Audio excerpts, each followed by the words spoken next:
ఐడ్రీమ్ ప్రేక్షకులకు నమస్కారం. నేను మీ సురేఖ. అదాలత్ కార్యక్రమానికి స్వాగతం. మహిళలు వర్క్ ప్లేస్లో సాధారణంగా ఫేస్ చేస్తున్నటువంటి హెరాస్మెంట్స్ గురించి, హెరాస్మెంట్స్ కింద వేటిని పరిగణిస్తారు అన్న అంశం గురించి, అలానే పెద్ద స్థాయిలో ఉన్న ఐపీఎస్ క్యాడర్లో వాళ్ళు కూడా హెరాస్మెంట్కి గురైన సిచ్యువేషన్స్ కూడా ఉన్నాయి. అలాంటి వాటన్నిటి గురించి ఇవాళ మనతో పంచుకోవటానికి ప్రముఖ హైకోర్టు లాయర్ జయంతి గారు మన స్టూడియోకి విచ్చేశారు. మరి వారితో మాట్లాడి మరిన్ని విషయాల్ని తెలుసుకుందాం. నమస్కారం మేడం. నమస్తే సురేఖ. మేడం, ఇవాళ అదాలత్ కార్యక్రమంలో వర్కింగ్ ఉమెన్ జనరల్గా ఎలాంటి హెరాస్మెంట్స్కి గురవుతున్నారు, వాళ్ళు ఫేస్ చేస్తున్నటువంటి ప్రాబ్లమ్స్ ఏంటి, వాళ్ళకి ఎలాంటి చట్టాలు అందుబాటులో ఉన్నాయి, ఇవన్నీ తెలుసుకుందాం. అంతకంటే ముందుగా చాలామంది వర్కింగ్ ఉమెన్కి తెలియని విషయం ఏంటి అంటే అసలు వేటిని హెరాస్మెంట్గా కన్సిడర్ చేయాలి. ప్రైవేట్ పార్ట్స్ని టచ్ చేస్తేనో, రేపటం జరిగితేనో ఇలాంటి వాళ్ళు మాత్రమే హెరాస్మెంట్ కేసు ఫైల్ చేయాలా? ఇంకా ఏవైనా మాటలతో కూడా కొన్నిసార్లు హెరాస్ చేస్తూ ఉంటారు. అలాంటి వాటిని కూడా లా యాక్సెప్ట్ చేస్తుందా? ఎలాంటివి హెరాస్మెంట్ కేసు కింద యాక్సెప్ట్ చేస్తారు అనే అంశాన్ని మా ప్రేక్షకులకు తెలియచేస్తారా? తప్పకుండా సురేఖ. ఇన్ఫ్యాక్ట్ చాలా మంచి టాపిక్ నువ్వు చూస్ చేస్తున్నావు ఇవాళ మన ఎపిసోడ్ కోసం. Actually sexual harassment of women at work place act 2013 అని 2013లో ఇనాక్ట్ అయింది. అంటే 10 సంవత్సరాలు అయింది. సో ఇన్ఫ్యాక్ట్ 10 సంవత్సరాల ఈ జర్నీలో చాలా చోట్ల, చాలా సార్లు, చాలా సందర్భాల్లో చాలామంది ముందు ఈ టాపిక్ మాట్లాడాను. అండ్ ఇప్పుడు నీ ద్వారా మళ్ళీ ఐడ్రీమ్ ప్రేక్షకులందరితో కూడా ఈ పర్టికులర్ టాపిక్ మీద వచ్చిన చట్టం ఏంటి, అసలు వర్క్ ప్లేస్ అంటే ఏంటి, హెరాస్మెంట్ ఏంటి, విమెన్కున్న ప్రొటెక్షన్ ఏంటి, వాళ్ళు తీసుకోవాల్సిన జాగ్రత్తలు ఏంటి, మొత్తం ప్రాసెస్ ఎక్స్ప్లెయిన్ చేస్తాను నేను. ఐడ్రీమ్ వేదికగా ప్రతి వర్కింగ్ ఉమెన్కి ఈ వీడియో చేరాలి. ప్రతి వర్కింగ్ ఉమెన్ కూడా ఏదైనా హెరాస్మెంట్కి గురైతే ఎలాంటి చట్టాలు మనకి అందుబాటులో ఉన్నాయని తెలుసుకోవాలి. వాళ్ళు వర్క్ చేయకపోయినా పర్వాలేదు, కానీ తెలిసిన వాళ్ళు ఉంటారు కదా వర్క్ చేసే వాళ్ళు, వాళ్ళకి ఈ వీడియో చేరాలని మనస్ఫూర్తిగా కోరుకుంటూ మన డిస్కషన్ మొదలు పెడదాం మేడం. తప్పకుండా సురేఖ. ముందుగా హెరాస్మెంట్ కింద చట్టం వేటిని యాక్సెప్ట్ చేస్తుందో చెప్తారా అండి? తప్పకుండా. ఫస్ట్ ఆఫ్ ఆల్ అసలు హెరాస్మెంట్ అంటే ఏంటి, మనం అక్కడి నుంచి మాట్లాడదాం. హెరాస్మెంట్ అంటే ఏంటి, హెరాస్మెంట్ ఎన్ని రకాలుగా ఉంటాయి, ఏ చోట్ల అది శిక్షార్హం, అసలు ఏ కైండ్ ఆఫ్ హెరాస్మెంట్ అయినా కూడా పనిషబుల్ కాదా? ఫస్ట్ హెరాస్మెంట్ అంటే ఏంటి? ఇప్పుడు నువ్వు వర్క్ చేస్తున్నావు కదా ఐడ్రీమ్లో, నువ్వు ఒక ఎంప్లాయీవి, నీ ఉద్దేశం ప్రకారం హెరాస్మెంట్ అంటే ఏంటి? నాకు తెలిసినంత వరకు జనరల్ ఇన్ఫర్మేషన్ ప్రకారం ఒక సెక్షువల్గా ఏదైనా మాట్లాడినా, లేకపోతే ఏదైనా కొంచెం లైన్ క్రాస్ చేసి మాట్లాడినా, పర్సనల్ టాపిక్స్ కానీ, ఒక బాడీ గురించి మాట్లాడినా, టచ్ చేసిన, ఇలాంటివి హెరాస్మెంట్ అని నేను అనుకుంటున్నాను. కానీ పర్టికులర్గా చెప్పాలి అంటే వేటిని కన్సిడర్ చేస్తారు madam? Okay, harassment only sexual, ఇప్పుడు నువ్వు చెప్పినవన్నీ కూడా సెక్షువాలిటీ కిందకు వస్తాయి, రైట్? జెండర్ బేసెస్ లేదా సెక్షువాలిటీ కిందకు వస్తాయి. అదొక్కటే హెరాస్మెంటా, వేరేవేం లేవా? ఇంకా చాలా ఉన్నాయి. సో ఫస్ట్ మనం హెరాస్మెంట్ అంటే అర్థం తెలుసుకున్నాక తర్వాత ఈ పర్టికులర్ యాక్ట్ చట్టం ఏదైతే చెప్పానో అది దాని కింద ఉన్న ఏంటో మాట్లాడదాం. హెరాస్మెంట్ అంటే ఇప్పుడు సపోజ్ నీ పని వేళలు, నీ వర్కింగ్ అవర్స్ 9 to 5 అనుకో, 8 hours per day, రైట్? ఒక్కొక్కసారి వర్క్ ఎక్కువైతే నువ్వే ఉండిపోతావు, ఆ 6 అనో 7 అనో ఉండిపోతావు. అలా కాకుండా మీ బాస్ ఆర్ మీ ఎంప్లాయర్ కంటిన్యూస్గా రోజు రాత్రి 10, 11, 12 ఒక టైం పాడు లేకుండా, ఒకరోజు ఎర్లీ మార్నింగ్ షూట్ అంటారు, ఒకరోజు లేట్ నైట్ ఉండాలంటారు, ఒకరోజు ఇంకోటి ఏదో అంటారు, ఒకరోజు ఇంకోటి. సో ఒక టైము పాడు లేకుండా, నీకంటూ ఒక చాయిస్ ఇవ్వకుండా ఒక్కొక్కసారి 12 గంటలు 14 గంటలు కూడా వెళ్ళిపోతుంటే అది ఒక కంటిన్యూస్గా అవుతున్నాయి అనుకో, లేదా ఏంటి ఒక అన్సెక్యూర్డ్ ప్లేస్కి వెళ్ళి నువ్వు షూట్ చేస్తున్నామని అంటే సేఫ్టీ ప్రికాషన్స్ తీసుకోకుండా అదొక్కటే కాదు, ఏదైనా వర్క్ అలాట్ చేస్తే దాన్ని హెరాస్మెంట్ కింద కన్సిడర్ చేస్తామా మేడం? చేస్తాం, అది కూడా చేస్తాం. కానీ ఫస్ట్ ఇది అర్థం చేసుకో, సినారియో అర్థం చేసుకో. నీ వర్కింగ్ అవర్స్ నీకు ఆఫర్ లెటర్ ఇచ్చినప్పుడు ఆర్ అపాయింట్మెంట్ లెటర్ ఇచ్చినప్పుడు 9 to 5 అంటారు. ఆర్ వర్క్ ఎక్కువ ఉన్నప్పుడు కొన్ని సందర్భాల్లో మనమే పెంచుకోవాల్సి వస్తుంది, రైట్? అలా కాకుండా కంటిన్యూస్గా 12 గంటలు 14 గంటలు 16 గంటలు ఒక టైము పాడు లేకుండా ఎర్లీ మార్నింగ్ 4 o'clockకి లేదా లేట్ నైట్ 12 గంటలకి అలా నేను కంటిన్యూస్గా ఇన్సిస్ట్ చేస్తున్నప్పుడు నువ్వు వాయిస్ అవుట్ చేయగలవా? చేస్తావా? ఎక్కడ చేస్తాం? ఇప్పుడు అందరూ వాయిస్ అవుట్ చేసే వాళ్ళు ఉండరు కదా. ఇప్పుడు ఖచ్చితంగా వర్క్ చేస్తేనే ఫ్యామిలీ నడిచే ఫ్యామిలీస్ కొన్ని ఉంటాయి. కొంతమంది వర్కింగ్ ఉమెన్ ఉండొచ్చు, విడో అయి ఉండొచ్చు, డివర్సీ అయి ఉండొచ్చు. అలాంటి వాళ్ళు రెక్కాడితే కానీ డొక్కాడదు అంటారు చూసారా, అలాంటి సిచ్యువేషన్స్లో వాళ్ళు ఖచ్చితంగా పని చేసి తీరాలి కదా. అలాంటి వాళ్ళు ఎక్కడ మేడం వాయిస్ అవుట్ చేస్తారు? అంతే కదమ్మా. ఇప్పుడు నీకు మామూలు మనకు ఒక సెక్యూర్డ్ ఫ్యామిలీ ఉంది, రైట్? ఇంట్లో కూడా మన ఫ్యామిలీ మెంబర్స్, మన పేరెంట్స్ కానీ ఇలా ఒక టైము పాడు లేకుండా ఎప్పుడు పడితే అప్పుడు గంటలు ఇలా స్ట్రెచ్ చేసేసి చేస్తుంటే వాళ్ళు యాక్సెప్ట్ చేస్తారా? ఫ్యామిలీ ఇష్యూస్ రైజ్ అవుతాయి కదా. ఎందుకు టైమింగ్స్ కి మించి ఎందుకు పని చేస్తున్నాం? కరెక్ట్. మనం క్వశ్చన్ చేయగలమా మన ఎంప్లాయర్ని, మన బాస్ని? చేయలేము. అన్ని సందర్భాల్లో చేయలేని పరిస్థితి ఉంటుంది. ఎందుకు? ఒకసారి అలా చేసామనుకో, ఈధర్ మనని బ్రాండ్ చేసేస్తారు. ఈ అమ్మాయికి పని రాదు, లేదు పని దొంగ, పని చేయదు కానీ జీతాలు కావాలి. వీళ్ళు పెద్దగా గొప్ప వేదికల మీద ఎక్కి మాకు సమానత్వం కావాలి అంటారు. పని దగ్గరకు వచ్చి మాత్రం చెయ్యరు, జీతాలు మాత్రం సమానంగా కావాలని అంటారు.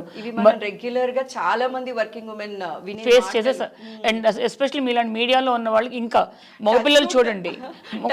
మేము ఎప్పుడు అలాంటివి ఫేస్ చేయలేదు. బట్ నార్మల్ ఇక్కడ కూడా మగవాళ్ళు చూడండి, వాళ్ళు ఒక టైం అనేది లేకుండా అర్ధరాత్రి అపరాత్రి ఇష్టం వాళ్ళు ఎప్పుడు పడితే ఎప్పుడు కావాలంటే అప్పుడు వాళ్ళు అవైలబుల్గా ఉంటారు. అలా మీరు ఉన్నారా? మీరు లేరు. మేము మా కోసం పని చేయమని చెప్పట్లేదు కదా, కంపెనీ కోసం చేయమంటున్నాం. మీ జీతం కోసం పని చేయమంటున్నాం. మీకు ఫ్యూచర్ చూపించడం కోసం మేము పని చేయమంటున్నాం. మా కోసం చేస్తున్నారా, మా ఇంట్లో చేస్తున్నారా, నా సొంత పని చేస్తున్నారా అని క్వశ్చన్ చేస్తారు బాస్. ఇది మనం ఇలా మాట్లాడుతున్నాం కానీ ఇలాంటివి రిసీవ్ చేసుకున్నప్పుడు ఆ వర్కింగ్ ఉమెన్ ఎంత కుంగిపోతుందో అసలు. కరెక్ట్. సో ఎక్కడైతే ఒక ఈ విధమైన బాసెస్ కానీ టీమ్ లీడర్స్ కానీ ఇలా ఇంపోజ్ చేస్తున్నారో, ఎక్కడైతే అటువంటి ఇంపోజిషన్ని క్వశ్చన్ చేయలేరో అవన్నీ హరాస్మెంట్ కిందకే వస్తాయి. ఆ క్వశ్చన్ ఎందుకు చేయలేము? భద్రత లేకపోవటం, లేదా బ్రాండ్ చేస్తారేమో, నాకు పని లేకుండా చేస్తారేమో, నన్ను తీసేస్తారేమో, ఉద్యోగం అనేది అవసరం, ఉద్యోగం నుంచి తీసేస్తారేమో, లేదా అందరిలోనూ రాంగ్గా నా గురించి పబ్లిసైజ్ చేస్తారేమో, ఇన్ని రకాల భయాల మధ్య ఆ వర్క్ చేస్తున్న లేడీ బయట పడదు. అదే హరాస్మెంట్. ఓకే. సో ఇది హరాస్మెంట్ అంటే ఇది వర్క్ సంబంధించిన హరాస్మెంట్. దీంట్లో ఎటువంటి నెగటివిటీ లేదు, ఏమీ లేదు. వర్క్ ఉందమ్మా అనగానే అందరూ సెక్షువల్ హరాస్మెంట్ వెళ్ళిపోతారు. కరెక్ట్. దేర్ ఆర్ డిఫరెంట్, చాలా రకాల హరాస్మెంట్లు. దీంట్లో ఇది సెక్షువల్ హరాస్మెంట్ కంటే ముందు ప్రముఖంగా కనిపించేది ఇది వర్క్ సంబంధించిన హరాస్మెంట్. లేదా మాటికి చీటికి వచ్చి నీకు రాదు, నీకు చేయడం చేత కాదు, ఇంటికి వెళ్ళిపోయి వంట చేసుకో, మీ పిల్లలు కను, లేదా మీ మొగుడికి చేసి పెట్టు. ఇటువంటివి ఎన్నో విన్నా నేను సందర్భాలు, ఎన్నో కేసులు విన్నాను. నీకేమొచ్చు, నీకేం రాదు, మీకేమొచ్చు, మీకు అసలు ఆలోచించడమే చేత కాదు, కోడింగే చేత కాదు, మీరు సరిగ్గా ఏం చేయగలుగుతారు? వాళ్ళని చూడండి, వాళ్ళు టకా చేస్తారు. మీకు అప్డేట్ చేసుకోవడం చేత కాదు, పొద్దున్న లేస్తే వాట్సాప్లో నొక్కుంటూ కూర్చుంటారు, లేదా ఫ్యాషన్ షోలు చూస్తారు, లేదా ఫ్యాషన్ డ్రెస్సులు గురించి చూసుకుంటారు. మీకు క్యాంటీన్లో కూర్చుంటే ఇవే కబుర్లు, మొగుడేంటి, పిల్లలేంటి, బాస్ ఏంటి, ఇటువంటి గాసిపులు తప్పిస్తే వర్క్కి సంబంధించిన అప్డేషన్ మీకు ఏదీ లేదు. మీకు చేత కాదు, you're good for nothing, being a woman you're good for nothing. ఇటువంటి కేసులు నేను ఎన్నో విన్నాను. మేడం, ఇందాక మనం అనుకున్నాము లైక్ ఉమెన్ని బాస్ ఇలా మాట్లాడుతున్నారు, వర్క్ హెరాస్మెంట్ జరుగుతోంది అని చెప్పి. ఇక్కడ బాస్ ఫీమేల్ అయినప్పుడు ఆ వర్క్ ప్రెషర్ ఇంకా ఎక్కువైన కేసెస్ ఇంకా చాలా ఉన్నాయి. ఖచ్చితంగా ఉన్నాయి, అవి కూడా చూసాను. ఆ హెరాస్మెంట్ ఇంకొక నెక్స్ట్ లెవెల్లో ఉంటుంది. Last 10 years of my experience handling ఈ sexual harassment women at work place, దీని కింద ఎన్నో కేసులు చూసా, 100 కేసులు చూసా. విమెన్ ఎంప్లాయర్, విమెన్ బాస్ ఇంకా ఎక్కువ హెరాస్ చేస్తారు. అక్కడ ఎందుకు? ఏదైనా అమ్మాయి పోటీ వస్తుందేమో, యంగ్స్టర్ కదా, కొత్తగా నేర్చుకుంటూ ఉంటుంది, పోటీకి వస్తుందేమో, తన ప్లేస్ లాక్కుంటుందేమో అని ఒక ఇన్సెక్యూరిటీ మీద ఏం చేస్తారు వాళ్ళు? ఆ ఐడెంటిటీ క్రైసిస్తో, ఇన్ఫీరియారిటీ కాంప్లెక్స్తో ఇంకా ఇంకా ఇంకా ఇంకా కుళ్ళబొడుస్తారు. ఒక చిన్న మిస్టేక్స్ చేయమా, అందరం చేస్తాము. మనుషులకు మిస్టేక్ చేయకపోతే మన మనుషులు ఎందుకు అంటారు కదా, దేవతలు అంటారు, అది రాళ్ళు రప్పులు అంటారు. ఆ మిస్టేక్ని పట్టుకుని కుళ్ళబొడిచి ఎంతగా అంటే చివరికి ఒక పర్టికులర్ కంపెనీలో అమ్మాయి ఉద్యోగం వదిలేసేసి వెళ్ళిపోయింది. ఇవన్నీ కూడా నేను ఇప్పుడు ఇందాక చెప్పిన ఇన్సిడెంట్స్ అన్నీ కూడా ఎక్కడైతే ఆడపిల్ల గట్టిగా ధైర్యంగా బయటకు వచ్చి చెప్పలేదు, నా మీద ఇలా జరుగుతోంది, నా మీద ఇలా హెరాస్మెంట్ అవుతోంది, నన్ను ఇలా హింసిస్తున్నారు, అవన్నీ హెరాస్మెంటే. ఓకే. మేడం ఇప్పుడు వర్క్ హెరాస్మెంట్ గురించి చాలా చక్కగా వివరించారు మేడం. ఇన్నాళ్ళు చాలా మందికి తెలీదు, ఇది వర్క్ ప్రెషర్ అనుకుంటున్నారు. కరెక్ట్. ప్రెషర్ కి హెరాస్మెంట్ కి డిఫరెన్స్ తెలియకుండా చాలా మంది ఉమెన్ వర్క్ చేస్తున్నారు కదా. కరెక్ట్. అయితే ఇప్పుడు సెక్షువల్ హెరాస్మెంట్ కి వద్దాం మేడం. అసలు సెక్షువల్ హెరాస్మెంట్స్ ఎలా ఉన్నాయి అసలు వర్కింగ్ ఉమెన్ పైన, వాళ్ళు ఎలా ఫేస్ చేస్తున్నారు, వీళ్ళకి చట్టాలు ఎంతవరకు వెనక నుండి సపోర్ట్ చేస్తున్నాయి? తప్పకుండానమ్మా. సో ఇందాక మనం అనుకున్నట్టుగా, మనం డిస్కస్ చేసినట్టుగా హెరాస్మెంట్ అంటే ఏంటి అని చెప్పా కదా. సపోజ్ దాంట్లో బాస్ వచ్చేసి ఇలా రకరకాల హెరాస్మెంట్ చేస్తూ వర్క్ సంబంధించిన గురించి మాత్రమే మాట్లాడుతూ, ఓకే నీ డ్రెస్ బాగుంది, కాంప్లిమెంట్ కదా మేడం, కాంప్లిమెంట్ ఫస్ట్ స్టార్టింగ్, నీ డ్రెస్ చాలా బాగుంది, ఇవాళ బొట్టెందుకు పెట్టుకోలేదు, పెట్టుకుంటే బాగుంటావు కదా, మనం నవ్వుతాం కాంప్లిమెంట్, ఎందుకంటే మీడియాలో ఉన్నాం కదా. ఓకే చెప్పారు కదా, ఓకే ఇవాళ జుట్టు ఇలా దూకుంటే బాగుంటుంది, ఈ క్లిప్ పెట్టుకుంటే బాగుంటావు, ఇలా వదిలేస్తే బాగుంటావు, కాంప్లిమెంట్. సజెషన్, ఓకే మీడియాలో ఉన్నాము, ఆర్ ఇన్ జనరల్ బాస్ కదా చెప్పారు, okay right, you look so hot today, you look so sexy today, okay boss కదా, okay compliment again, okay. So నేను వెల్కమ్ చేస్తున్నాను, యాక్సెప్ట్ చేస్తున్నాను, ఇది ఇక్కడ వరకు కూడా ఓకే. ఒకరోజు వచ్చి చెయ్యేస్తాడు, ఫిజికల్ టచ్, ఎలిమెంట్స్ చూడు, ఫిజికల్ టచ్, ఓకే. రెండోది, ఈ పర్టికులర్ డ్రెస్లో నువ్వు మరీ నల్ల సిద్ధిలాగా ఉన్నావు, commenting on the dress and dressing sense, right. ఏంటో లాస్ట్ 1 month నుంచి చాలా లావ్ అవుతున్నావు, కమెంటింగ్ ఆన్ యువర్ బాడీ. గత 1 month నుంచి చాలా లావ్ అవుతున్నావు, ఐ థింక్ నువ్వు డైటింగ్ చేయాలనుకుంటాను. ఐ థింక్ నీకు థై ఈ మధ్య ఎందుకు చాలా లావుగా కనిపిస్తుంది, అబ్నార్మల్గా అన్యూజువల్గా కనిపిస్తుంది, నీ షోల్డర్స్ అన్ని లావుగా కనిపిస్తున్నాయి, ఎంత ఎంబరేజింగ్ గా ఉంటుంది మేడం. ఈ డ్రెస్ చాలా నీకు ఆక్వర్డ్ గా ఉంది, ఏంటో ఈ ఎల్లో డ్రెస్ నీకు yellow dirty fellow sitting on buffalo లాగా ఉన్నావు. Intensity of the comments are compliments, right. ఇవి ఎలా రిసీవ్ చేసుకుంటాం, being a junior or a reportee or team member ఎలా రిసీవ్ చేసుకుంటాం? మొదట్లో కాంప్లిమెంట్ లేకపోతే ఏదో అడ్వైస్ చేస్తున్నారు, సజెషన్ ఇస్తున్నారు, బాసే కదా, పెద్ద ఆయన కదా, 50 ఏళ్ళు 70 ఏళ్ళు ఏదో అనుకుంటాం, రైట్. తర్వాత ఏమవుతుంది, నీకు వాట్సాప్లో you get some lewd messages or some emoticons, నీ వర్క్ సంబంధించిన ఇమోటికాన్స్, లవ్ సింబల్స్, బ్రేకప్ అయిన సింబల్స్, లేదంటే తన పర్సనల్ లైఫ్ గురించి చెప్పడం, మా ఆవిడతో నాకు సరైన రిలేషన్స్ లేవు, మేము గొడవలు పడుతున్నాం, గత కొన్నేళ్ళుగా మాట్లాడుకోవట్లేదు, మాకు సరైన రిలేషన్షిప్ లేదు, యూ మేక్ మై డే. నేను ఆఫీస్లో చూడగానే it's like blossoming, like refreshing, blossoming, నాకు యూ మేక్ మై డే, ఇవాళ ఈ డ్రెస్ వేసుకొచ్చిన you really made my day, right. అలానే వచ్చి ఒకరోజు చేయేస్తాడు. నీకు ఒక పాయింట్ ఆఫ్ టైం అయినాక నీకు తెలుస్తుంది you are not comfortable receiving those kind of comments are compliments, you are not comfortable, right. తర్వాత డ్రెస్సింగ్ గురించి మాట్లాడటం, ఇంకా అనవసరమైన అక్కర్లేనివి. అసలు వర్క్ ప్లేస్లో వర్క్ సంబంధించిన కాకుండా మిగతా ఎందుకు మాట్లాడాలి ఎవరైనా? వాళ్ళు మన చుట్టం కాదు, పట్టం కాదు, ఫ్రెండ్స్ కాదు, రిలేటివ్స్ కాదు, ఏమీ కాదు, దే ఆర్ జస్ట్ కొలీగ్స్. ఎందుకు మాట్లాడాలి? ఒక పాయింట్ ఆఫ్ టైం అయినాక it becomes so unwelcoming for us, ఎంబారసింగ్గా ఉంటుంది. 10 మంది కూర్చుని ఉంటారు, చూడండి రా వాళ్ళు సురేఖ ఈ డ్రెస్ వేసుకొచ్చి ఎంత అసహ్యంగా ఉందో, ఎంత ఆక్వర్డ్గా కనిపిస్తుందో. ఆ ఆక్వర్డ్నెస్ అనే ఆ కామెంట్ ఇంకా ఇంకా ఇంకా శృతి మించి ఇంకా అనేక రకాలుగా వెళ్తాయి. నువ్వు బయటకు చెప్పలేవు, అమ్మో ఏమంటారో చుట్టుపక్కల వాళ్ళు, నవ్వుతారేమో, ఇంకేమన్నా అంటారేమో, ఏమన్నా మంచి ప్రాజెక్ట్ ఇవ్వరేమో, మంచి ఎపిసోడ్, మంచి ప్రోగ్రామ్ ఇవ్వరేమో, నాకు డిఫరెంట్ రకాల భయాలు ఉంటాయి నీలో, రైట్. ఎప్పుడైతే నువ్వు ఇష్టం లేకపోయినా మౌనంగా యాక్సెప్ట్ చేయబడుతున్నావో, ఫోర్స్ చేయబడుతున్నావో, either because of the authority of the other person or నీకు సమాజంలో నీ చుట్టుపక్కల మధ్యలో నీకేమైనా అవమానం జరుగుతుందేమో, యాక్సెప్టెన్స్ ఉండదేమో, నిన్నే అంటారేమో. అంతే కదా మేడం. ఇంతమంది ఆడపిల్లలు ఉండగా సురేఖని ఎందుకు అంటున్నాడు అంటే సురేఖ ఛాన్స్ ఇచ్చింది, సో బ్రాండింగ్ చేసేస్తారు, నీ మీద ఒక ముద్ర వేసేస్తారు. సో ఇన్ని రకాల మధ్యలో నువ్వు చెప్పలేవు బయటికి. ఎప్పుడైతే ఒక అన్వెల్కమింగ్ ఆస్పెక్ట్ని నువ్వు బయటికి చెప్పలేవో, దట్ బికమ్ సెక్షువల్ హెరాస్మెంట్. దీంట్లో ఫిజికల్ టచ్చే ఉండక్కర్లేదు. ఫిజికల్ టచ్ అనేది మామూలుగా బాగా జనరల్గా వాడుకలో ఉన్నది. అంటే ఎక్కడ పడితే అక్కడ టచ్ చేయటం, మన ఇష్టం లేకపోయినా మన దగ్గరగా వచ్చి మాట్లాడటం, ఓకే, వేరియస్ బాడీ పార్ట్స్ మీద, థై మీద, నడుము మీద, చేతుల మీద, ఎక్కడ పడితే అక్కడ వేయటం, లేదా అంటే పోర్నోగ్రఫిక్ మెసేజెస్ పంపించడం, అన్వెల్కమింగ్ సెక్షువల్ రిమార్క్స్ పాస్ చేయటం. మీకు తెలుసా ఒకటి, చాలా కాలంగా మీరు అందరూ ఆఫీస్ వర్క్ చేస్తున్నారు కదా, వర్కింగ్ ఉమెన్ కదా, మన బాడీ గురించి మాట్లాడినా, body shaming, body shaming, dress గురించి మాట్లాడినా, మన height, weight, complexion, colour, dressing, వేటి గురించి మాట్లాడినా అవన్నీ కూడా మనం కనుక యాక్సెప్ట్ చేయకపోతే, మనకి ఇష్టం లేకపోతే, మనకి నచ్చకపోతే, దట్ అమౌంట్స్ సెక్షువల్ హారాస్మెంట్. ఇది ఎంతమందికి తెలుసు ఇక్కడ ఉన్న వ్యూవర్స్లో? ఈ ఎపిసోడ్, ఈ ప్రోగ్రామ్ చూస్తున్న వ్యూవర్స్లో ఎంతమంది వర్కింగ్ విమెన్కి ఇవన్నీ కూడా సెక్షువల్ హారాస్మెంట్ కిందకు వస్తాయని తెలుసో చెప్పండి, నాకు పంపించండి మాకు. ఇప్పుడు జయంతి గారు చెప్పినట్లు ఇవన్నీ హెరాస్మెంట్ కిందకు వస్తాయని నిజంగా మీకు తెలుసా? తెలిస్తే కనుక కిందన కమెంట్ చేయండి ప్లీజ్. మేము అన్ని కమెంట్స్ చదువుతాం. నెక్స్ట్ ఎపిసోడ్లో మనం ఆ కమెంట్స్కి కూడా రిప్లై ఇద్దాం డెఫినెట్గా. సో ఇది టు స్టార్ట్ విత్, అంటే sexually coloured remarks, sending pornographic material, physical touch. ఇది కాకుండా సెక్షువల్ ఫేవర్స్ అడగటం.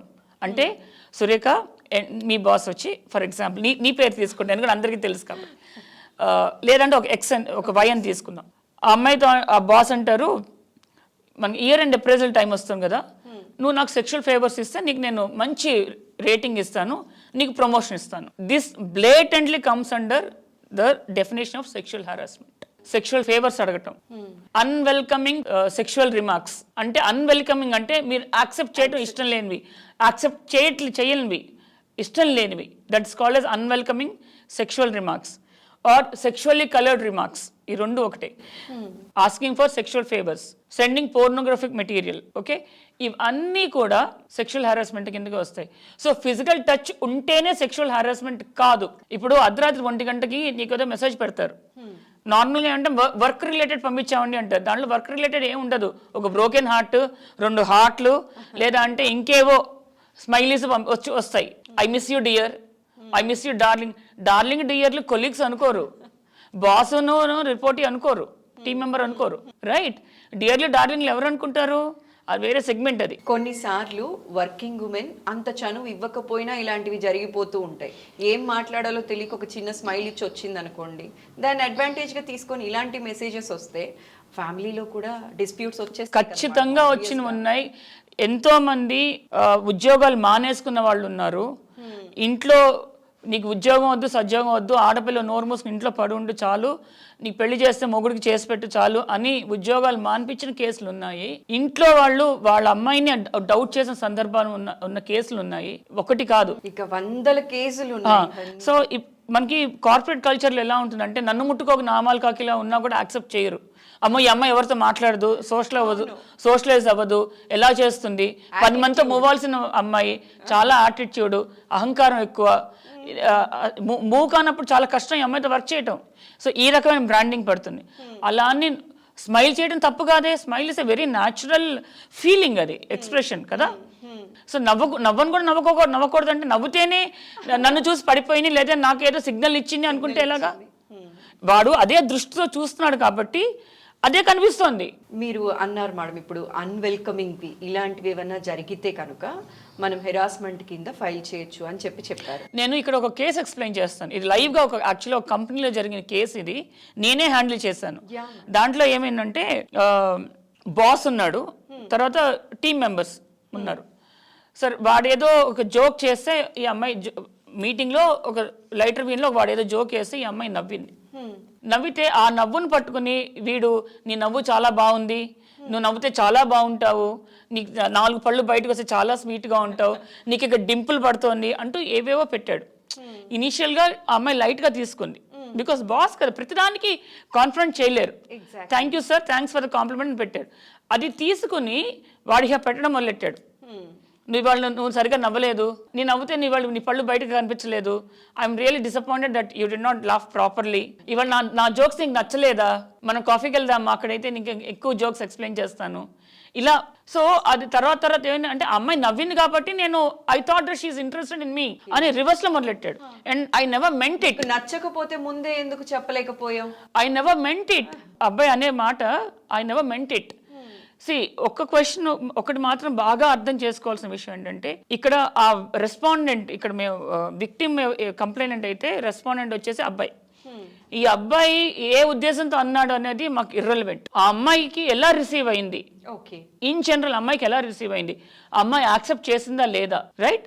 అన్యాక్సెప్టబుల్ అన్నారు, unwelcoming attitude, unwelcoming works of the person, అవి మేము చూస్తాం. Okay. ఈ పర్టికులర్ దాంట్లో ఆ అమ్మాయి యాక్సెప్ట్ చేయలేదు, బికాస్ అది బియాండ్ లిమిట్ వెళ్ళిపోతుంది. ఓకే మేడం, ఇప్పుడు మీరు అన్నారు ఈ అమ్మాయి యాక్సెప్ట్ చేయలేక మళ్ళీ లాయర్ని అప్రోచ్ అయ్యింది, కేసు ఫైల్ చేయడం ఇవన్నీ జరిగాయి, ఆ కంపెనీ నుంచి బయట వచ్చేసింది.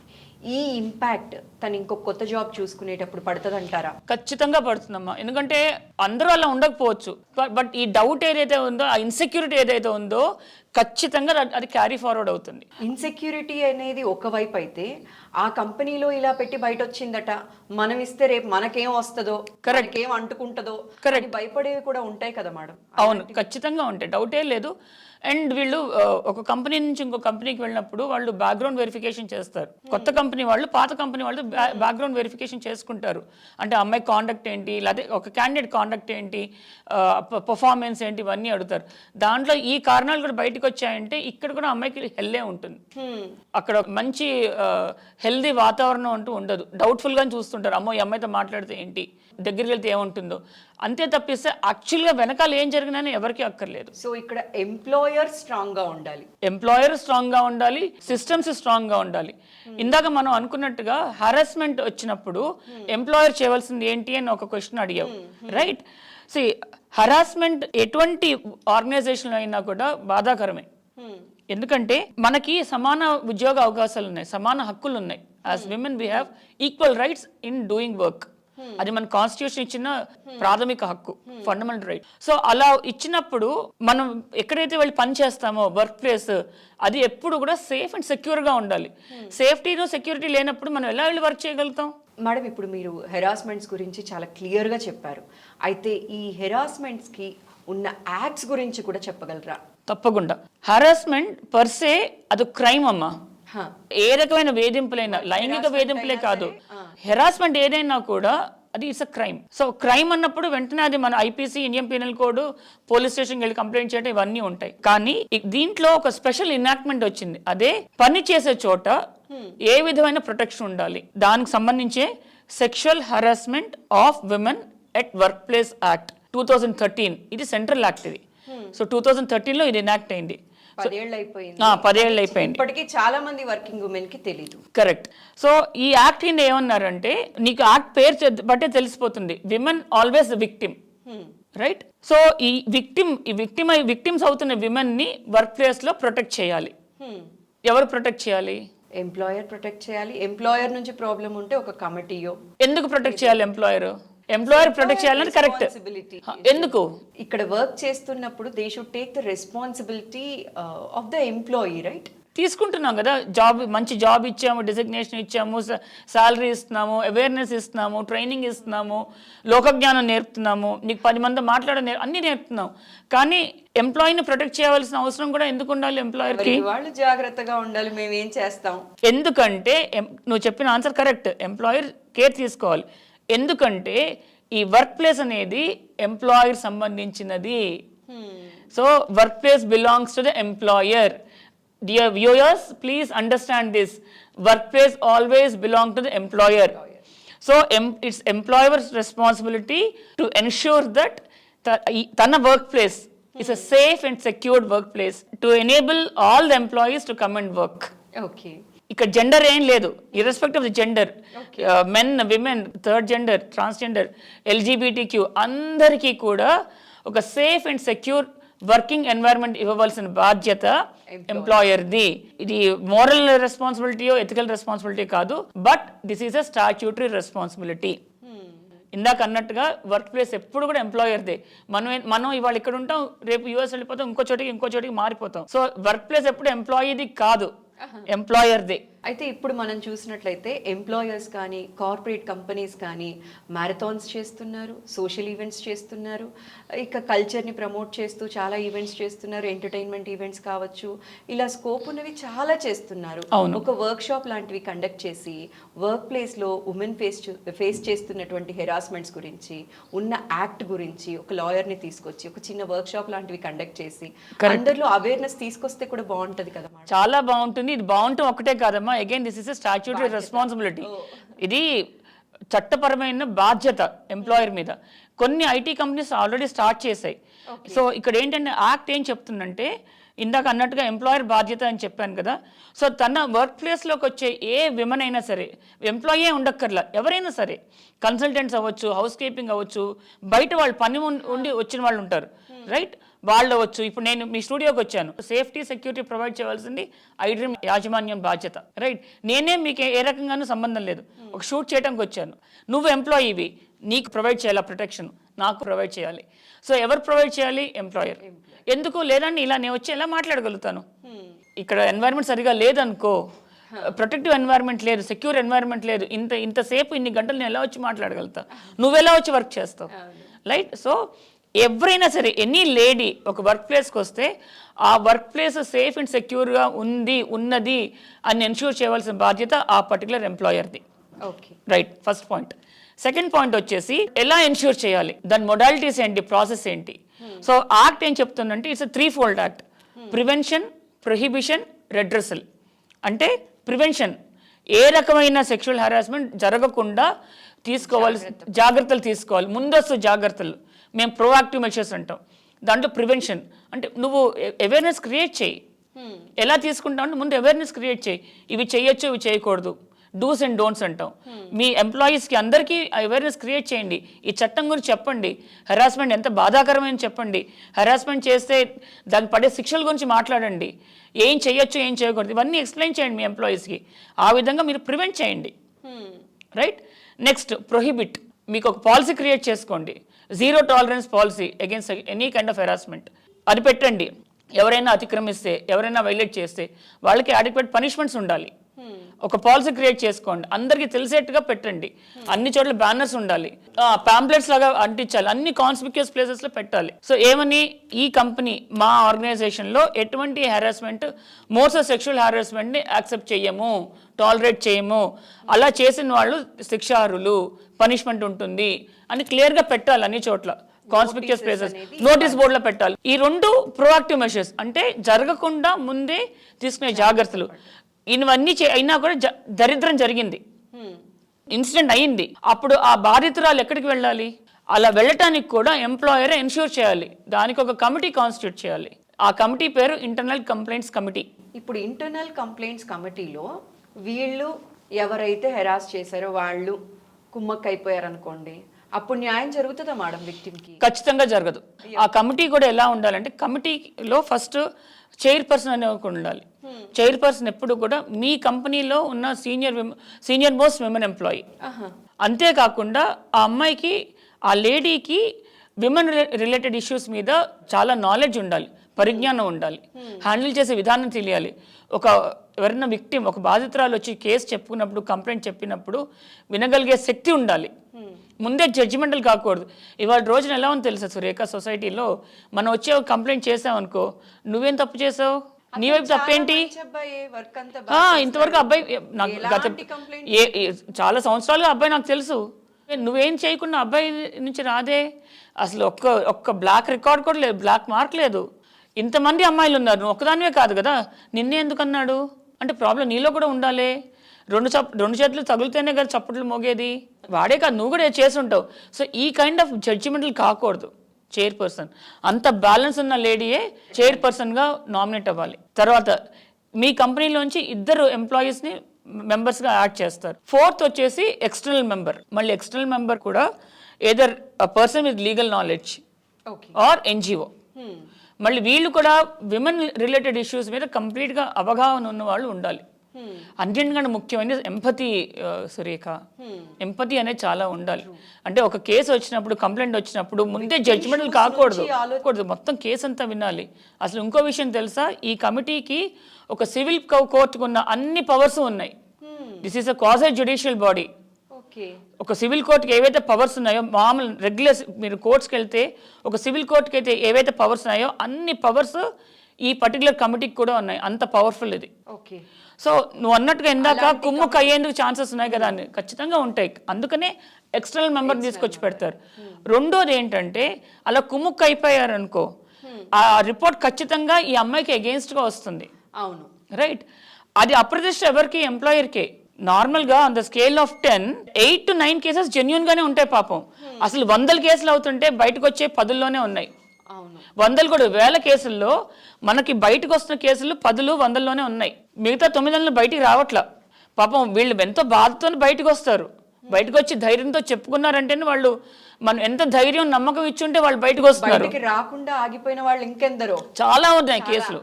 చాలా వాళ్ళు బయటికి రారు, చెప్పలేరు, లోపల కుమిలిపోతారు. కానీ వాళ్ళు మంచి ఎంప్లాయీస్. మేడం బయటకి రాలేరు అంటే ఇంకొక చిన్న క్వశ్చన్ ఉందండి. ఇప్పుడు కొందరు ఉంటారండి బయటకు వచ్చి మాట్లాడలేరు.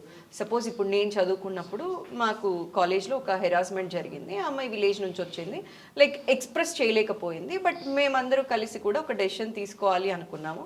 తన తరపున ఎవరైతే మాట్లాడగలరో వాళ్ళొక ఇద్దరు మాట్లాడారు. అలా ఇక్కడ వర్క్ ప్లేస్లో కూడా హెరాస్మెంట్ జరుగుతున్నప్పుడు విక్టిమ్ తరపున ఎవరైనా మాట్లాడచ్చా? మంచి క్వశ్చన్ ఇది. చాలా మందికి డౌట్ ఉంది. ఈ పర్టికులర్ యాక్ట్ కింద, sexual harassment of women at work place act కింద ఎవరు పడితే వాళ్ళు ఇన్ జనరల్ వెళ్ళి కంప్లైంట్ చేయడానికి ఉండదు. Okay, right. ఎవరు చేయాలి అంటే ఆ విక్టిమ్ మాత్రమే చేయాలి. టు స్టార్ట్ విత్ విక్టిమ్ మాట్లాడటానికి భయపడితే చెప్తాను. విక్టిమ్ మాట్లాడడానికి భయపడుతుంది, ఖచ్చితంగా భయపడుతుంది. సో అటువంటి పరిస్థితుల్లో ఆ అమ్మాయి కన్సెంట్తో, ఆ అమ్మాయి నాలెడ్జ్తో వాళ్ళ ఫ్రెండ్స్ కానీ, ఫ్యామిలీ మెంబర్స్ కానీ, కొలీగ్స్ కానీ, లేదా ఐసీ మెంబర్స్ ఐసీ మెంబర్స్ కానీ ఆ కంప్లైంట్ లాడ్జ్ చేయొచ్చు. అంతే తప్పిస్తే మన పర్సనల్ నాలెడ్జ్తో మాత్రం మనం చేయటానికి లేదు. ఓకే, ఆథరైజేషన్ అనేది కన్సెంట్ అయితే ఉండాలి, ఖచ్చితంగా ఉండాలి రైటింగ్లో. లేకపోతే ఎవరు పడితే వాళ్ళు చేయడానికి లేదు కదమ్మా, రైట్. రెండోది, ఎప్పుడు పడితే అప్పుడు చేయడానికి ఉండదు. అంటే వాళ్ళ సపోజ్ నేను సెక్షువల్ హారాస్మెంట్ సఫర్ అయ్యాను అనుకో, రైట్, నేను ఎప్పుడో ఒక సంవత్సరం తర్వాత నెమ్మదిగా కళ్ళు తెరుచుకుని వచ్చి కంప్లైంట్ చేస్తాను, కుదరదు. యాక్ట్ ఏముంటుందంటే ఇన్సిడెంట్ జరిగిన 3 నెలలు, 3 months, with in 3 months they have to file the complaint. In case for what's ever reason వాళ్ళు కనుక ఆ కంప్లైంట్ 3 monthsలో ఫైల్ చేయలేకపోతే కనుక ఇంకొక 15 days టైం ఇస్తుంది, ఎక్స్టెండ్ చేస్తుంది కమిటీ ఫైల్ చేసుకోవడానికి, రైట్. అఫ్ కోర్స్ రీజన్స్ అవి చెప్పాలి. But in general with in 3 months they have to file the complaint. అది యాక్ట్ చెప్తున్న ప్రొసీజర్ అండ్ రూల్. ఓకే, తర్వాత ఇందాక మనం అనుకున్నట్టుగా కుమ్ముక్కు అయిపోయారు అనుకో, రైట్, చాలా డౌట్స్ ఉంటాయి. విక్టిమ్కి ఉంటుంది, విక్టిమ్కి చాలా డౌట్ ఉంటుంది. అమ్మో కుమ్ముక్కు అయిపోయారేమో. వాళ్ళు కూడా ఓన్ ఎంప్లాయీసే, కంపెనీ ఎంప్లాయీసే కదా. పొద్దున్న లేసే మొహాలు చూసుకుంటారు. పక్కన వచ్చే కుర్చీలోనే క్యాబిన్లో కూర్చొని వర్క్ చేసుకునేవాళ్ళు. కానీ ఒక్కసారి ఎప్పుడైతే కమిటీ మెంబర్స్ అయ్యి వాళ్ళు కమిటీగా ఫామ్ అయ్యారో, ఏమన్నా కంప్లైంట్ వచ్చినప్పుడు మాత్రం they have to maintain their distance from the rest of the employees. అది మెయింటైన్ చేయగలిగిన వాళ్ళని మాత్రమే ఎంప్లాయర్ నామినేట్ చేయాలి. ఆ బాధ్యత మళ్ళీ ఎంప్లాయర్దే. బాధ్యత ఎవరికైతే అప్పచెప్పుతున్నామో వాళ్ళని, మంచి వాళ్ళని ఎంచుకోవాలి, సరైన వాళ్ళని, ఎఫిషియెంట్ పీపుల్ని ఆ డిస్టెన్స్ మెయింటైన్ చేసి, కొలీగ్స్ సెపరేట్, మేము ఇక్కడ మెంబర్స్, కమిటీ మెంబర్స్ అని ఆ డిస్టెన్స్ మెయింటైన్ చేసి, శాంక్టిటీని మెయింటైన్ చేసే వాళ్ళని మాత్రమే తీసుకోగలగాలి. ఇన్ ఎడిషన్ టు దట్ ఒక ఎక్స్టర్నల్ మెంబర్ ఎలాగో ఉంటారు. అంతేకాకుండా సో మినిమం 4 ఉండాలి. 4లో 2 ఖచ్చితంగా లేడీస్ ఉండాలి. Okay, that's how the committee should be constituted. ఇప్పుడు మీరు అన్నట్టుగా కమిటీకి వెళ్ళి కంప్లైంట్ చేయొచ్చా? కమిటీ నుంచి మాత్రమే బయట వెళ్ళి కంప్లైంట్ చేయాలా, లేకపోతే డైరెక్ట్గా బయట కూడా వెళ్ళి కంప్లైంట్ ఫైల్ చేయొచ్చా మేడం? ఈ ప్రాసెస్ ఎలా ఉంటుంది? యా, సో ఇందాక నేను అన్నట్టుగా హెరాస్మెంట్, అందులో సెక్షువల్ హెరాస్మెంట్ ఖచ్చితంగా ఒఫెన్స్. ప్రతి ఒక్కళ్ళకి పోలీస్ స్టేషన్కి వెళ్ళి కంప్లైంట్ చేసే హక్కు ఉన్నది, దాన్ని ఎవరు తీసేయరు. ఓకే, ఈ sexual harassment of women at work place act ఏదైతే చెప్పానో, ఈ యాక్ట్ కింద ఎంప్లాయర్ మీద ఎక్స్క్లూజివ్గా బాధ్యత పెట్టారు, రైట్. సో మీరు ఇటు వెళ్ళండి, మీరు పోలీస్ స్టేషన్కి వెళ్ళి కంప్లైంట్ చేసుకోండి, ఎవరు ఆపరు. ఓకే, బట్ వర్క్ ప్లేస్లో ఒక కమిటీని కాన్స్టిట్యూట్ చేసి ఇమీడియట్గా వెళ్ళి కంప్లైంట్ చేసుకోవడానికి ఒక వెసులుబాటు ఇది. అవును. అండ్ ఈ కమిటీ ఏం చేస్తుందంటే ఖచ్చితంగా నేను ఇందాక అన్నట్టు సివిల్ కోర్టుకు అన్ని పవర్స్ ఉన్నాయన్నాను కదా, principles of natural justice follow అవుతూ వాళ్ళు ఆ ఇన్వెస్టిగేషన్ చేస్తారు. ఇద్దరికి ఆపర్చునిటీ ఇస్తారు మాట్లాడటానికి, వాళ్ళ కేసు చెప్పుకోవటానికి. ఎవరన్నా విట్నెస్లు ఉంటే వాళ్ళని పిలుస్తారు, వాళ్ళ స్టేట్మెంట్స్ అన్ని రికార్డ్ చేసుకుంటారు. అన్నీ చేసుకున్నాక తర్వాత వాళ్ళు ఒక కంక్లూషన్కి వస్తారు. ఆ కంక్లూషన్ ప్లస్ రికమెండేషన్స్ ఎంప్లాయర్కి ఇస్తారు. సో పోలీస్ స్టేషన్కి వెళ్ళటం ఒక ఎత్తు, ఎంప్లాయర్ క్రియేట్ చేసిన ఈ ఇకోసిస్టమ్ ఏదైతే ఉందో ఐసీ కమిటీ, ఇదొకటి. ఓకే, ఇదొక ఈజీ వే కూడా. ఇఫెక్టివ్ వే, తొందరగా అంటే ఈజీగా అవైలబుల్గా ఉంటారు కదా, క్విక్గా అవైలబిలిటీ ఉంటుంది. బికాస్ వాళ్ళు ఒక ఈమెయిల్ ఐడి ఇస్తారు, దానికి మనం పోస్ట్ చేసేయచ్చు ఇమీడియట్గా అండ్ కాన్ఫిడెన్షియల్గా మాట్లాడుకోవచ్చు. స్టాచ్యూటరీ టైం లైన్స్ ఉన్నాయి ఆ రిపోర్ట్ని ఇవ్వడానికి, ఇన్వెస్టిగేషన్ కంప్లీట్ చేయడానికి, రిపోర్ట్ క్రియేట్ చేసి ఇవ్వడానికి, అన్నిటికీ స్టాచ్యూటరీ టైం లైన్స్ ఉన్నాయి. ఇదేమో ఎంప్లాయర్ చేయవలసిన బాధ్యత, ఇది ఎలాగో హక్కు ఉంది. అవును. సో కాకపోతే ఏంటంటే ఇప్పుడు ఉన్న ట్రెండ్ ఏంటంటే పోలీసులు కూడా ఇలా సెక్షువల్ హెరాస్మెంట్ జరిగింది మాకు ఫలానా కంపెనీలో ఫలానా వాళ్ళు చేశారు అంటే వెంటనే వాళ్ళు ఐసీ కమిటీని అప్రోచ్ అయ్యి మేడం మీరేం చేశారు, మీ రిపోర్ట్ ఏంటి, మీ రిపోర్ట్ మాకు షేర్ చేయండి అని అడుగుతున్నారు. ఈజీ వాళ్ళకి, ఈజీ వాళ్ళకి అది. మేడం ఇంతసేపు కూడా మనం ఎలా మాట్లాడుకుంటున్నామంటే కంపెనీలో హెరాస్మెంట్ జరిగినప్పుడు ఎంప్లాయర్ సపోర్ట్, కమిటీ సపోర్ట్ ఎలా ఉంటుందని మాట్లాడాం కదా. అవును. ఎంప్లాయర్ నుంచే ప్రాబ్లం వచ్చింది అనుకోండి, అలాంటి కేసెస్ కూడా మీరు చాలా ఉన్నాయి, చాలా ఉన్నాయి, విన్నాము. అలాంటప్పుడు ఎలా మేడం, ఎవరికి చెప్పుకోవాలి? కంచే చేయను వేయటం అనమాట ఇది. అది అంటే ఎవరైతే ఆ ప్రొటెక్టివ్ షీల్డ్ ఇవ్వవలసి ఉన్నారో వాళ్ళే కనుక గడ్డి తింటే, వాళ్ళే కనుక ఇలా చేస్తే ఆ అమ్మాయి ఎక్కడికి వెళ్ళాలి, ఏం చెయ్యాలి? సో అటువంటి దాంట్లో ఈ కమిటీల, ఈ ఐసీసీ కమిటీ అనేది వర్క్ అవుదమ్మా. ఎందుకంటే మీరు హిరార్కీ వైజ్ చూస్తే ఆ సీనియర్ చైర్పర్సన్ ఎవరైతే ఉన్నారో ఆవిడ, మిగతా ఇద్దరు ఎంప్లాయీస్, వాళ్ళిద్దరు కూడా సబార్డినేట్స్ అవుతారు ఎంప్లాయర్కి, అంతే కదా, బాస్కి సబార్డినేట్స్ అవుతారు. సో ఆ సబార్డినేట్స్ అతని మీద చేయలేరు, చేసినా వాళ్ళకి ఫ్రీగా చేయలేరు, అక్కడ ఫెయిర్ ప్లే ఉండదు. కాబట్టి అటువంటి కేసెస్లో లోకల్ కంప్లైంట్స్ కమిటీ అని డిస్ట్రిక్ట్ కలెక్టర్ ఆయన కాన్స్టిట్యూట్ చేస్తారు, అక్కడికి వెళ్ళి కంప్లైంట్ చేయాలి. లేదా ఆఫ్ కోర్స్ పోలీస్ కంప్లైంట్ ఎలాగో ఉంటుంది.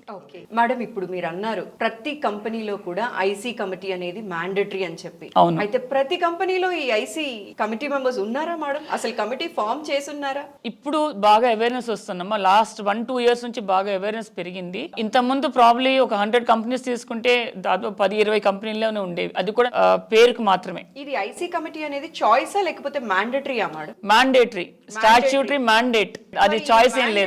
కూడా ఎందుకు ఇగ్నోర్ చేస్తున్నాయి కంపెనీస్ అంటారు మేడం? ఇది మ్యాండేటరీ చేయటానికి ఎలాంటి చర్యలు తీసుకుంటే బాగుంటుందండి? సో నేను మ్యాండేట్ ఎప్పుడైతే అన్నానో, ఈదర్ ఒక టిక్ బాక్స్ కంప్లైంట్స్ లాగా, అంటే ఎవరో ఒకరిని మా వైఫ్నో లేకపోతే మా సిస్టర్నో మా డాటర్నో ఎవరో ఒకరిని సీనియర్ అదే ఆ చైర్పర్సన్ పొజిషన్లో పెట్టడం, ఎక్స్టర్నల్ మెంబర్ అంటే నా కంపెనీ లాయర్ లేదా ఒక జూనియర్ లాయర్ లేదా ఒక ఇంటర్న్ తీసుకొచ్చి పెట్టడం, ఒక టిక్ బాక్స్ లాగా. మిగతా ఇద్దరు ఎంప్లాయీస్ కూడా నేను తానా అంటే తందానా అనేవాళ్ళు, అలా ఉండేది. కానీ ఇప్పుడు అవేర్నెస్ బాగా పెరుగుతోంది, బట్ ఇంకా సరిపోదు, ఇంకా చాలా చాలా పెరగాలి. మనకి సైబరాబాద్ కమిషనరేట్ ఒక 4 years బ్యాక్ అయితే వాళ్ళు అన్ని కంపెనీస్కి, వాళ్ళు సైబరాబాద్ జ్యూరిస్డిక్షన్ వచ్చే అన్ని కంపెనీస్కి లెటర్స్ పెట్టేవాళ్ళు, పంపించేవాళ్ళు. మీ దాంట్లో ఐసీ కమిటీ ఉందా, ఉంటే మెంబర్స్ ఎవరు, మాకు రిప్లై ఇవ్వండి అని చెప్పేసి వాళ్ళు they use to do that kind of proactive work, right? ఇందాక నేను అన్నట్టుగా స్టాట్యూటరీ మ్యాండేట్, నా ఇష్టం నేను ఉంటే పెట్టుకుంటా లేతే లేదు, నాకు నచ్చినప్పుడు పెట్టుకుంటా కుదరదు. ఎందుకంటే ఏ కంపెనీ అయినా సరే మినిమం 10 మంది ఎంప్లాయీస్ కనుక ఉంటే ఆ కంపెనీ ఐసీని కాన్స్టిట్యూట్ చేయాలి, ఇది చట్టం చెప్తోంది. కానీ అందరూ చేయట్లా. మా దగ్గర అంత పెద్ద సీనియర్ విమెన్ లీడర్ లేరండి, లేదా మాకు ఎక్స్టర్నల్ మెంబర్ ఎవరు దొరకలేదండి, మాకు ఎంప్లాయీస్ లేరండి, ఏవో చాలా కారణాలు చెప్తారు, పనికిరాని కారణాలు, ఏ రకంగానూ సస్టైన్ కాని రీజన్స్ చాలా చెప్తున్నారు, కానీ అవి ఏం వర్కౌట్ అవ్వవు. ఎందుకంటే ఇటువంటి కంప్లైంట్ ఏమైనా వచ్చినప్పుడు ఇలా ఐసీ కమిటీ లేదు అని కనుక వస్తే అటువంటి కంపెనీల మీద భారీ పెనాల్టీస్ పడుతున్నాయి, కోర్టు నుంచి భారీ పెనాల్టీస్ పడుతున్నాయి, మామూలుగా కూడా కాదు. అంతేకాకుండా కంప్లైంట్ వచ్చిందమ్మా, సరే పెనాల్టీ కోర్టు ప్రొసీజర్ పక్కన పెడదాం, కంప్లైంట్ వచ్చింది, వీళ్ళ దగ్గర ఐసీ లేదు, రైట్? ఆ అమ్మాయి సోషల్ మీడియాకి వెళ్ళి పెట్టడానికి ఎంతసేపు పడుతుంది? ఇంత సిస్టమ్ కూడా అక్కర్లే, మొబైల్ చాలు కదా. ఈ ఫలానా కంపెనీలో సెక్షువల్ హారాస్మెంట్ అవుతోంది, మహిళలకి భద్రత లేదు, ఈ కంపెనీలో జాయిన్ అవ్వద్దు, దారుణమైన వర్క్ ప్లేస్, ఇక్కడ జాయిన్ అయితే ఎవరికి సెక్యూరిటీ లేదు, ఐసీ కమిటీ లేదు అంటే ఈ కోర్టు వేసే పెనాల్టీ ప్రాబ్లీ ఒక 10 లక్షలు 20 లక్షలు ఉంటుంది.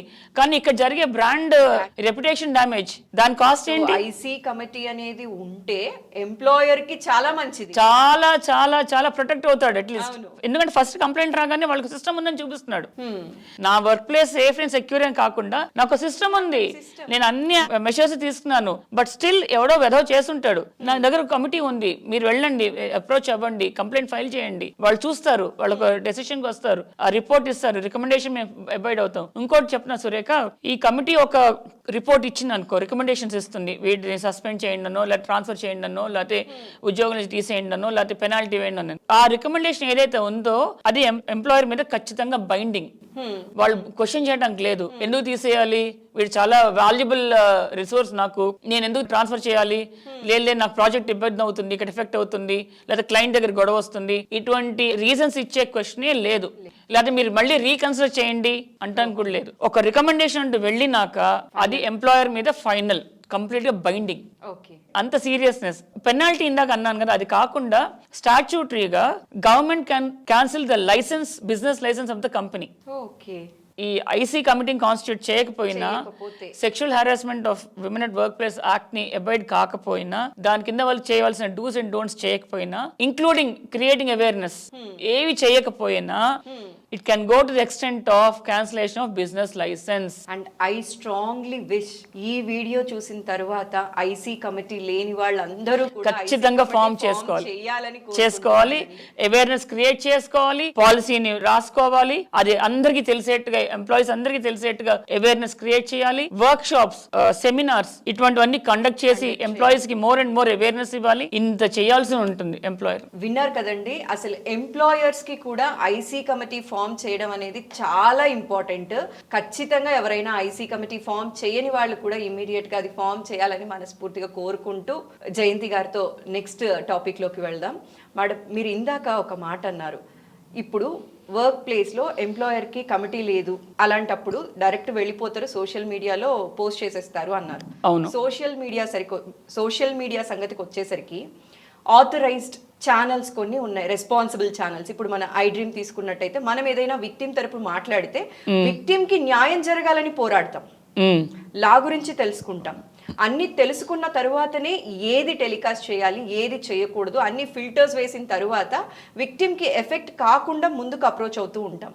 బట్ విక్టిమ్ ఆవేశంలో తెలిసో తెలియకో ఇది ఇలా అప్రోచ్ అవ్వచ్చా అవ్వకూడదా అన్న విషయంతో సోషల్ మీడియాలో పోస్ట్ చేసేసారనుకోండి, ఫేస్బుక్లో కానీ ఇన్స్టాగ్రామ్లో కానీ, అలాంటిది విక్టిమ్కి ఏమన్నా పర్సనల్ డ్యామేజ్ జరుగుతుందంటారా మేడం? జరగచ్చమ్మా, జరగచ్చు. అసలు విక్టిమ్ ఖచ్చితంగా డ్యామేజ్ జరుగుతుంది, ఖచ్చితంగా జరుగుతుంది, ఖచ్చితంగా జరుగుతుంది. అమ్మాయికి ఫర్దర్ గా జాబ్ ఎక్కడ వస్తుంది, రైట్? ఇందాక మనం అన్నట్టు బ్రాండింగ్, నువ్వేం చేసావు, ఇప్పుడు విక్టిమ్ బాధతో చెప్పారనుకో, దాన్ని ఫర్గా ఉన్న వాళ్ళు ఉంటారు, అగేన్స్ట్ గా ఉన్న వాళ్ళు కూడా ఉంటారు.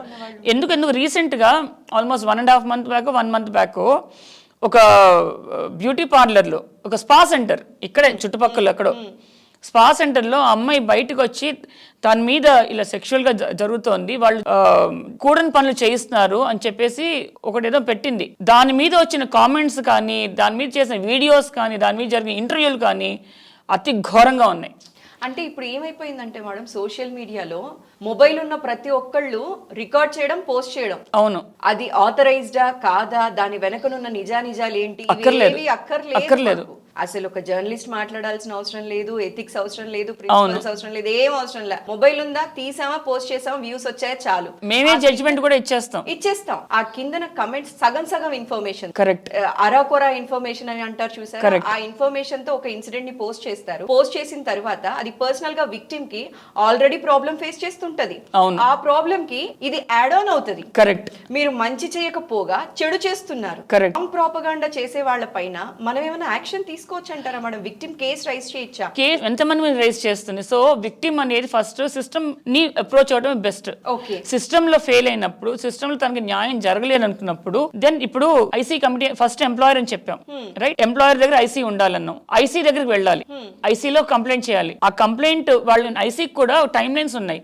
విత్ ఇన్ 90 days వాళ్ళు ఇన్వెస్టిగేషన్ చేసి రిపోర్ట్ ఇచ్చేయాలి. నేను సంవత్సరాల తరబడి మా దగ్గర అట్టే పెట్టుకున్నాను, కుదరదు.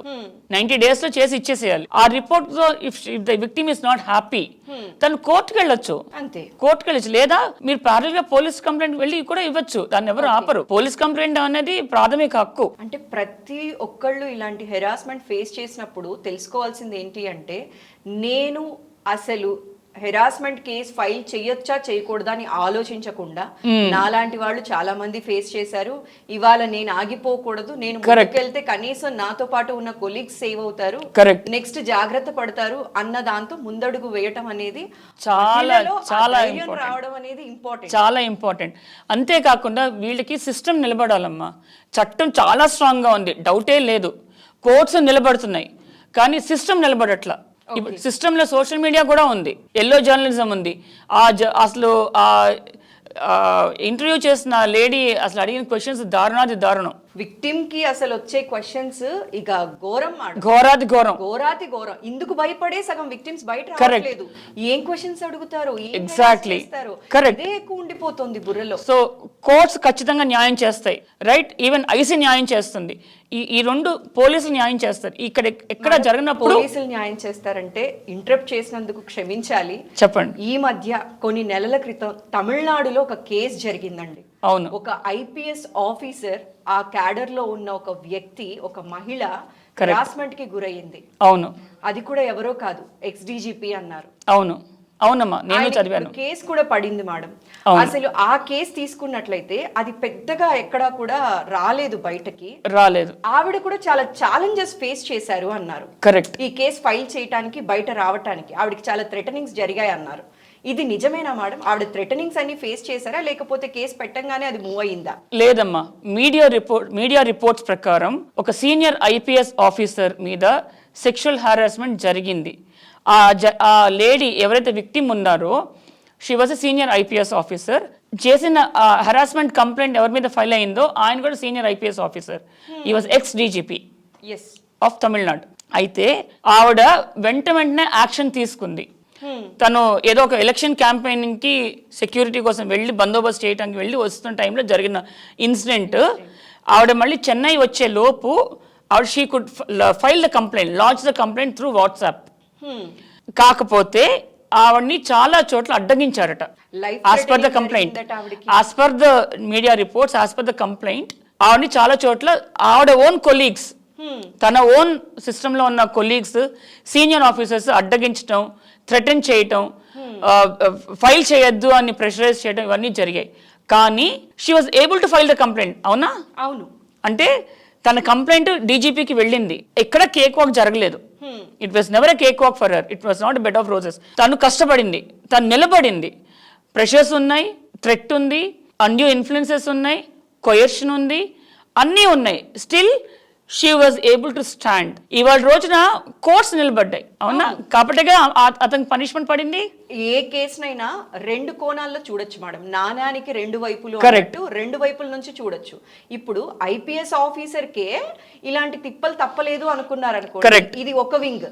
అలా కాకుండా కేసు పెడితే ఎక్స్-డీజీపీనైనా సరే 3 ఏళ్ళు జైలుంచారు అని ఆలోచిస్తే ధైర్యం ఆటోమేటిక్ వస్తుంది. మనం ఎలా తీసుకుంటాం అనేది మ్యాటర్. సో మహిళలందరూ కూడా అంతే ధైర్యంగా ఉండాలి. వర్క్ ప్లేస్ లో హెరాస్మెంట్ జరిగినా, సెక్షువల్ హెరాస్మెంట్స్ జరిగినా, అవతల వాళ్ళు ఎంత పెద్ద పర్సన్ అయినా, మీ ఎంప్లాయర్ అయినా సరే, you have to come out. Support చేయడానికి లా కరెక్ట్ గా ఉంది, యాక్ట్స్ ఉన్నాయి, ఐసీ కమిటీస్ ఉన్నాయి. మనం ధైర్యంగా ముందుకు రావాలి. మరీ ముఖ్యంగా కోర్ట్స్ ఉన్నాయి. ఎవరిని కూడా చాలా అంటారు మేడం, ఎవరిని కూడా వదిలిపెట్టదు. అయితే అది అపోహనాలో కొన్ని జరిగిన కేసెస్ ని చూసి అందరిని జడ్జ్ చేసేస్తున్నారు, రావటానికి భయపడుతున్నారు. ఇట్స్ నాట్ ట్రూ అనేది నా పర్సనల్ ఒపీనియన్. సో మహిళల్లో కూడా చాలా మంది వర్క్ హెరాస్మెంట్స్ ఫేస్ చేస్తున్నారు, సెక్షువల్ హెరాస్మెంట్స్ ఫేస్ చేస్తున్నారు. ఇలాంటివి ఏవైనా మీరు ఎవరితో చెప్పుకోలేక కనుక సఫర్ అవుతూ ఉంటే మేము కిందన ఒక నెంబర్ షేర్ చేశామండి. మీరు జయంతి గారితో పర్సనల్గా మాట్లాడి సలహాలు సూచనలు తీసుకొని అకార్డింగ్లీ మీరు ముందుకి స్టెప్ వేయచ్చండి. చూశారు కదండి, మహిళలు ప్రతి దగ్గర ఉన్నత స్థాయిలో ఉన్నతంగా ఎదుగుతున్నప్పటికీ కూడా వర్క్ హెరాస్మెంట్స్, సెక్షువల్ హెరాస్మెంట్స్ ఇలాంటివి జరుగుతూనే ఉన్నాయి. చాలా ప్రొఫెషన్స్లో చాలామంది ఎదుర్కొంటూనే ఉన్నారు, అయితే బయటకి రావట్లేదు. సో బయటకి రావటానికి వాళ్ళ కోసం వాళ్ళు ఒక స్టాండ్ తీసుకోవాలి అనే ప్రయత్నమే మేము ఇవాళ చేసాం. మాకు సహకరించినటువంటి జయంతి గారికి ప్రత్యేక ధన్యవాదాలు మేడం. థ్యాంక్ యూ అమ్మా, నిజంగా థ్యాంక్ యూ మీరు సో మచ్. చాలా బిజీగా ఉంటారు, అయినా కూడా మీ వాల్యుబుల్ టైంని మా ఐటీఎం ప్రేక్షకుల కోసం కేటాయించి చాలా మంచి ఇన్ఫర్మేషన్ ఇచ్చారండి. ప్రతి వర్కింగ్ ఉమెన్ మ్యాండటరీగా తెలుసుకోవాల్సిన ఇన్ఫర్మేషన్ అందించారు. Thank you so much madam. Thank you అమ్మా, థ్యాంక్ యూ నమస్కారం. సురేఖ, నమస్కారం.